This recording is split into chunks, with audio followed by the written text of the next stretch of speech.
வணக்கம் மக்களே, நான் சுரேகா. இன்னைக்கு நம்ம சமையல வெஜிடபிள் பிரியாணி ரெசிபி தான் பார்க்க போறோம். கல்யாண வீட்டில் கொடுக்குற மாதிரி செம்ம டேஸ்டா பிரெட் எல்லாம் போட்டு எப்படி செய்யறதுன்னு சொல்லியிருக்கேன். வீடியோ மிஸ் பண்ணாம ஃபுல்லா பாருங்க.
ஃபஸ்ட்டு வந்து நம்ம அரிசி ரெடி பண்ணி வச்சிடலாம். நான் இன்றைக்கி பாஸ்மதி ரைஸ் தான் எடுத்திருக்கேன்.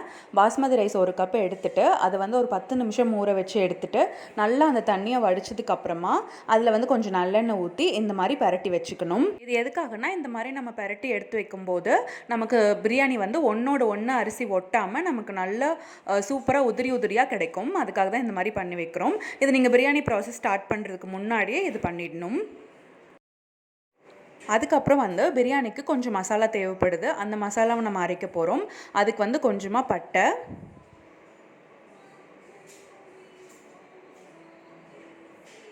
கிராம்பு, ஏலக்காய், சோம்பு, மிளகு இதெல்லாம் போட்டு பொடி பண்ணி எடுத்து வச்சுக்கலாம். இப்போ ஒரு பேனில் ஆயில் ஊற்றி ஹீட் பண்ணிக்கலாம். இது எதுக்காகன்னா, நம்ம ப்ரெட்ஸ் எல்லாம் வந்து இப்போ கட் பண்ணி போட்டு நம்ம வறுத்து எடுத்து வச்சுக்க போகிறோம். அந்த ப்ரெட்டு வந்து பிரியாணியில், வெஜிடபிள் பிரியாணியில் நம்ம ப்ரெட்டு போட்டு அதை சாப்பிடும்போது அது ரொம்ப நல்லாயிருக்கும், செம்ம டேஸ்ட்டாக இருக்கும். கல்யாண வீட்டிலலாம் அப்படி தான் கொடுப்பாங்க.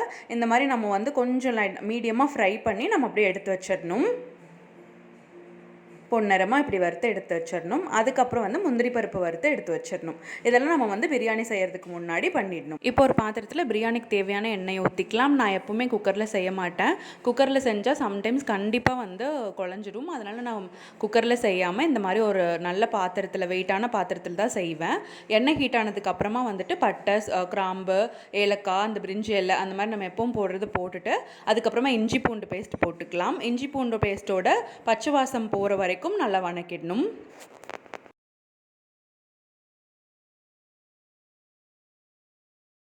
இப்போ வந்து நம்ம வெட்டி வச்சிருக்கிற வெங்காயத்தை சேர்த்திக்கலாம். வெங்காயம் நல்லா வணங்கணும்.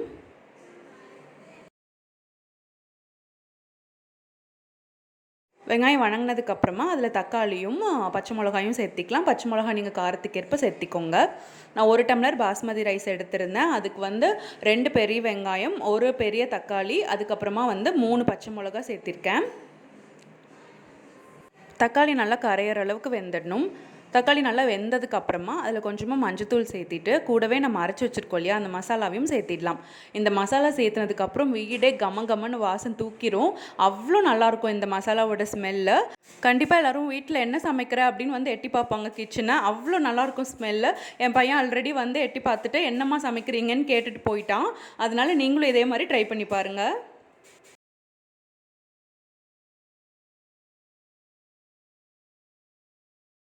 இப்போ அதில் நம்ம கட் பண்ணி வச்சுருக்கிற காய்கறி சேர்த்திக்கலாம். நான் இன்றைக்கி கேரட், பீன்ஸ், உருளைக்கிழங்கு, பட்டாணி இதெல்லாம் சேர்த்திக்கிறேன். சேர்த்திட்டு நல்லா கலந்து விட்டுடலாம். நீங்கள் வந்து காலிஃப்ளவர், ப்ரொக்கோலி அந்த மாதிரி உங்களுக்கு என்னென்ன காய்கறி பிடிக்குமோ எல்லா காய்கறியுமே சேர்த்திக்கலாம். சேர்த்திட்டு நல்லா இந்த மாதிரி கலந்து விட்டுடலாம். பார்க்குறதுக்கே எவ்வளோ சூப்பராக அந்த கலர் எப்படி இருக்குது பாருங்களேன்.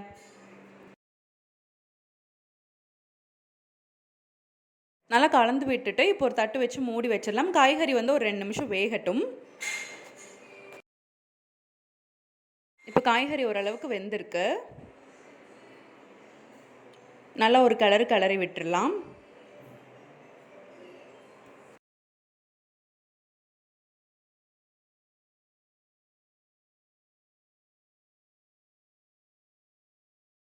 இப்போ இதில் தேவையான அளவு உப்பு சேர்த்திக்கலாம். நீங்கள் காய்கறி வேக வைக்கிறதுக்கு முன்னாடி கூட சேர்த்திக்கலாம். உப்பு சேர்த்து நல்லா பரட்டி விட்டுடலாம்.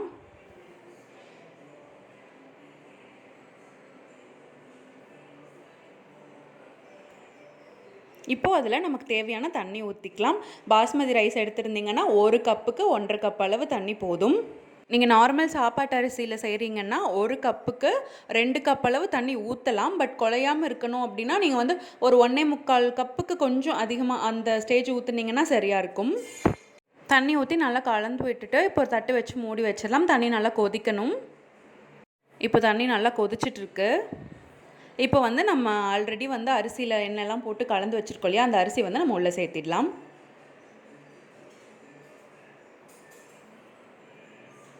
உள்ளே சேர்த்து நல்லா பரட்டி விட்டுடலாம். நல்லா பரட்டி விட்டுட்டு நம்ம ஒரு தட்டு வச்சு மூடி வச்சிடலாம். நல்லா வந்து சிம்மா ஒரு மீடியம் ஃப்ளேமில் வச்சுட்டு நீங்கள் மூடி வைக்கணும். அந்த சூட்டில், அந்த மிதமான சூட்டில் வெந்து வரும்போது தான் பிரியாணி நமக்கு நல்லாயிருக்கும். இப்போ நான் மூடி வச்சு கரெக்டாக 15 மினிட்ஸ் ஆயிருந்தது. பிரியாணி நல்லா வெந்து வந்திருக்கு. இந்த மாதிரி பாருங்கள், நல்லா மேலே பார்க்குறக்கே நல்லா வெந்து வந்திருக்கும். இப்போ நம்ம அதில் ஆல்ரெடி ஃப்ரை பண்ணி வச்சுருந்தா அந்த பிரெட் பீசஸை சேர்த்திடலாம். பிரெட் பீஸஸ் சேர்த்திட்டு வந்து நான் ரொம்ப போட்டு கிளறுனா பிரியாணி வந்து நம்ம குழஞ்ச மாதிரி ஆயிரும். மேலால் வந்து நம்ம அப்படியே பரட்டி தான் விடணும்.